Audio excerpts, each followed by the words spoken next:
Dear students, आज हम आपको BSc second year zoology paper second unit fourth, जिसका टॉपिक है मेथड ऑफ स्टडिंग बिहेवियर, व्यवहार अध्ययन की विधियाँ।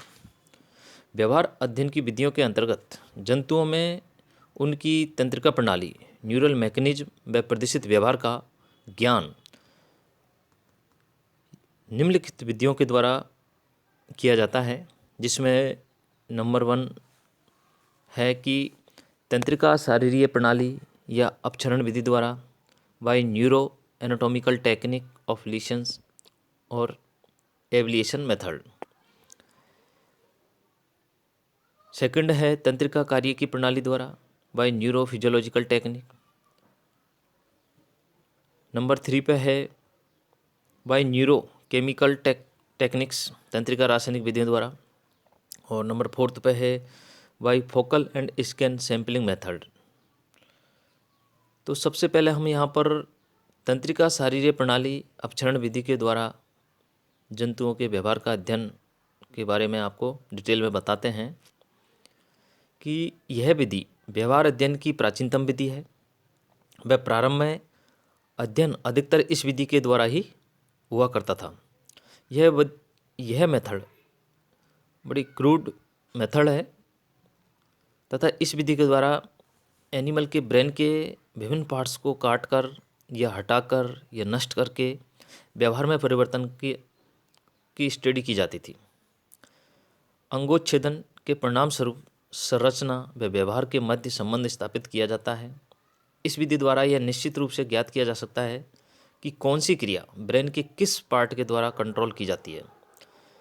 इस मेथड के द्वारा यह भी ज्ञात किया जा सकता है कि अंगोच्छेदन के पश्चात एनिमल के बिहेव में क्या परिवर्तन होते हैं, और इस विधि में ब्रेन के विभिन्न पार्ट्स को अपरक्षण कर या निष्क्रिय करके या संबंध हटाकर व्यवहार में परिवर्तन का अध्ययन किया जाता है। जैसे कि मेंढक में स्क्रेच प्रतिक्षेप व नी जर्क प्रतिक्षेप का मनुष्य में अध्ययन इसी के विधि द्वारा किया जाता है। साइंटिस्टों ने प्रयोग को करने के पश्चात मैमल्स में ब्रेन के मानचित्र मैप्स बनाए, जिन्हें हम न्यूरोटैक्सिस एटलेसिस कहते हैं। इनके द्वारा हम ज्ञात कर सकते हैं कि ब्रेन का कौन सा पार्ट किस क्रिया को कंट्रोल करता है एवं किस भाग को निष्क्रिय करने से कौन सी क्रिया या व्यवहार इफेक्टेड होता है। इसी प्रकार साइंटिस्टों ने ब्रेन की मैकेनिज्म को समझाने के लिए एक मशीन का आविष्कार किया, जिसे कि स्टीरियोटैक्सिस मशीन कहते हैं। इस मशीन के द्वारा ब्रेन की मैकेनिज्म का अध्ययन किया जाता है। इस मशीन के द्वारा स्टडी सरल तो हुई, अपितु जंतु को बिना हानि पहुंचाए व्यवहार का अध्ययन किया जा सकता है। मीन्स इस मशीन के आने से एनिमल के शरीर में किसी प्रकार की हानि पहुंचाए बिना ही स्टडी हो जाती थी। इस मशीन में जंतु का मस्तिष्क मशीन में रखा जाता है। वह निश्चित स्थानों पर इलेक्ट्रोड्स लगाकर उद्दीपन दिए जाते हैं। इसके पश्चात डाटा प्राप्त किए जाते हैं और ये डाटा वेव्स के रूप में, तरंगों के रूप में या अंकों के रूप में प्राप्त किए जाते हैं। आंकड़ों का विश्लेषण करके व्यवहार में परिवर्तन को ज्ञात किया जाता है। इस मशीन की सहायता से व्यवहार का अध्ययन सरल हो गया है। साथ ही जो विक्षिप्त या अपरक्षण के समय अन्य टिश्यूज में जो विकृति से हो जाती थी, उसे बचाया जा सकता है, जिनके कारण परिणाम भी सही प्राप्त नहीं होते थे। पहले ब्रोंका ने मनुष्य के ब्रेन में जो स्पीच सेंटर है उसको ज्ञात किया, जिसे कि ब्रोंकास एरियाज के नाम से भी जाना जाता है। उन्होंने चोटग्रस्त रोगी पर कुछ महत्वपूर्ण टेस्ट किए। रोगी का मस्तिष्क चोटग्रस्त था और उसकी वाणी भी त्रुटिपूर्ण हो गई थी। उन्होंने ज्ञात किया कि ब्रेन के कॉर्टेक्स में विशिष्ट स्थान पर चोट लगने के कारण उसकी जो स्पीच या वाणी वो त्रुटिपूर्ण हो गई। इस क्षेत्र को स्पीच सेंटर नाम दिया गया। इस मेथड के द्वारा निम्नलिखित महत्वपूर्ण प्रयोग किए गए, जिसमें है सबसे पहले रीसस बंदर पर मकाका मुलेटा, जिसका जूलॉजिकल नेम है। रीसस बंदर को विभिन्न आकृतियों व आकार की वस्तुओं को विवेदन हेतु प्रशिक्षित किया गया। उसके बाद ब्रेन के जो विजुअल कॉर्टेक्स को विकसित कर दिया गया। उसके पश्चात उसे पहले वाली आकृतियाँ व आकार की वस्तुएं दिखाई गई और यह पाया गया कि विभिन्न आकार एवं आकृतियों में विभेदन नहीं कर पाता है। अतः इससे यह सिद्ध हो जाता है कि वस्तुओं के मध्य विभेदन करने की क्षमता जो दृश्य बलकूट के कारण ही होती है। इस विधि के द्वारा ही दूसरा जो प्रयोग किया गया वो हाइपोथैलेमस में भूख का केंद्र हंगर सेंटर स्थित होता है। यही ईटिंग बिहेवियर के लिए रेस्पॉन्सिबल होता है। इसमें चूहे पर किए गए प्रयोगों के दौरान पाया गया कि ब्रेन का एक भाग विक्षत करने पर यह भोजन करना बंद कर देता है, चाहे भूख से इसकी मृत्यु ही हो जाए। आज इस मेथड के द्वारा हमें ब्रेन के विभिन्न संवेदी व चालक क्षेत्रों को ज्ञान प्राप्त करने में सफलता मिली है। अब है नंबर 2, तंत्रिका कार्य की प्रणाली द्वारा व्यवहार का अध्ययन बाय न्यूरोफिजियोलॉजिकल टेक्निक्स। इसके अंतर्गत जंतु में व्यवहार के अध्ययन के लिए दूसरी विधि में तंत्रिका कार्य की प्रणालियों का प्रयोग किया जाता है। एनिमल्स में सभी क्रियाएं तंत्रिका आवेगों के प्रभाव स्वरूप ही होती है। ये जो क्रियाएं हैं परोक्ष अपरोक्ष, डायरेक्ट इनडायरेक्ट ब्रेन के कंट्रोल में होती है। इस मेथड के द्वारा तंत्रिका आवेगों को अंकित कर व्यवहार का अध्ययन किया जाता है। हम जानते हैं कि नर्व सेल सभी संदेशों को आकलन एवं विश्लेषण इलेक्ट्रोकेमिकल प्रक्रियाओं के द्वारा करती है एवं इस विधि में सक्रिय तंत्रिका के विद्युत विभव इलेक्ट्रिकल पोटेंशियल को ज्ञात करके मापा जाता है व व्यवहार में परिवर्तन का भी अध्ययन किया जाता है। एनिमल विद्युत उद्दीपनों के प्रति अभिक्रिया करते हैं। कई वर्षों तक इस विधि द्वारा अध्ययन किया गया।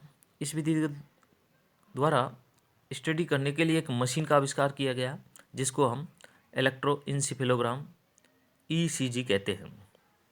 यहाँ पर मस्तिष्क के निश्चित किसी भाग पर बाह्य एवं आंतरिक संवेदी उद्दीपनों से व्यवहार में परिवर्तन को डायग्राम के द्वारा रिप्रेजेंट किया गया है।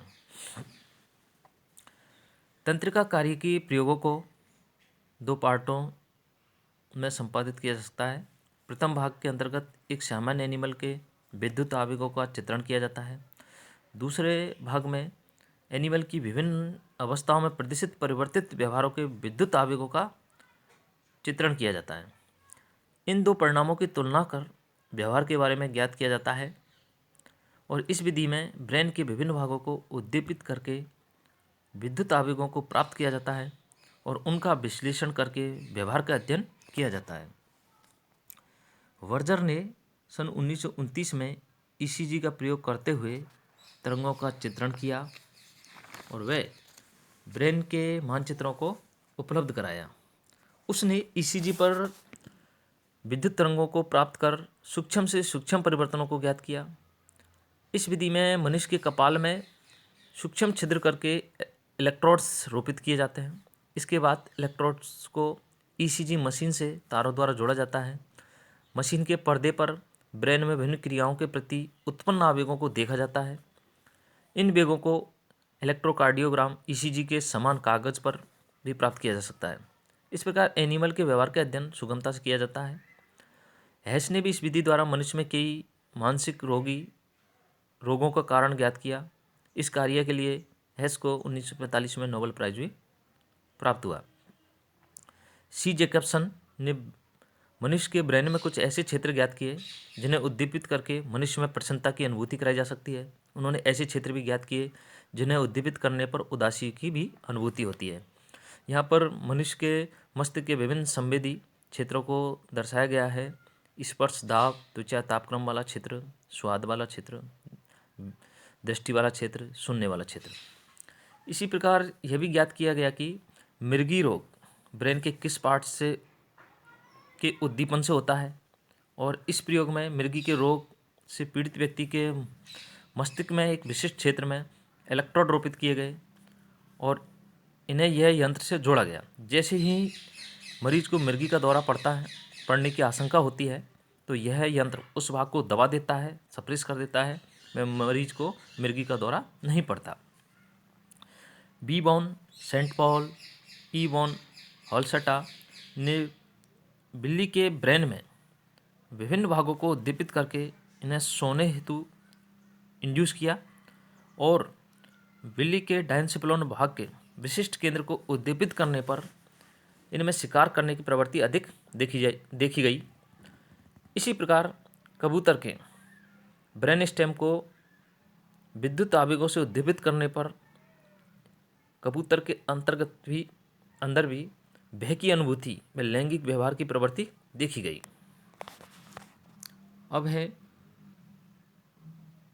Number 3, bye neurochemical techniques. इस विधि के द्वारा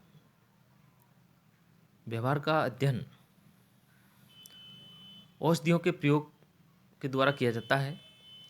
कई रासायनिक तत्वों का उपयोग करके ब्रेन को उद्दीपित कर उसके व्यवहार का अध्ययन किया जाता है। चिकित्सा विज्ञान में साइकोटिक औषधि के रूप में मानसिक औषधियाँ, साइकोटिक ड्रग्स का उपयोग सबसे नया है।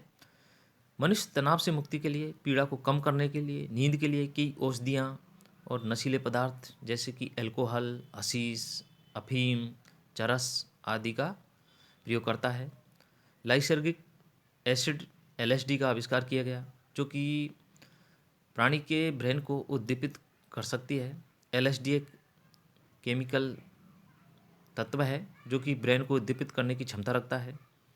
इन औषधियाँ या रासायनिक पदार्थों को मुख के द्वारा इंट्रापेरिटोनियली, इंट्रामस्कुलरली और सबक्यूटेशनली मेथड से जंतु के शरीर में प्रवेश कराया जाता है। वह व्यवहार का अध्ययन किया जाता है। फिशर ने बताया कि सूक्ष्म मात्रा में लैंगिक हार्मोन्स को यदि हाइपोथैलेमस के विशिष्ट क्षेत्र में संरोपण कर दिया जाए तो जंतु के लैंगिक व्यवहार व पैतृक व्यवहार में परिवर्तन हो जाता है। एक तंत्रिका कोशिका से दूसरी तंत्रिका कोशिका को तंत्रिका आवेश न्यूरोट्रांसमीटर्स की सहायता से होता है। कुछ इस प्रकार के तत्व ज्ञात किए गए हैं जो न्यूरोट्रांसमीटर्स के प्रभाव को भी कम कर देते हैं। एग्जाम्पल के लिए, उग्रता के व्यवहार को नियंत्रित करने वाले ब्रेन के किसी विशिष्ट भाग को एंटी ट्रांसमीटर्स द्वारा उद्दीपित किया जाए तो उसका जो एग्रेसिव बिहेवियर है उसको शीघ्र ही दबाया जा सकता है, कम किया जा सकता है।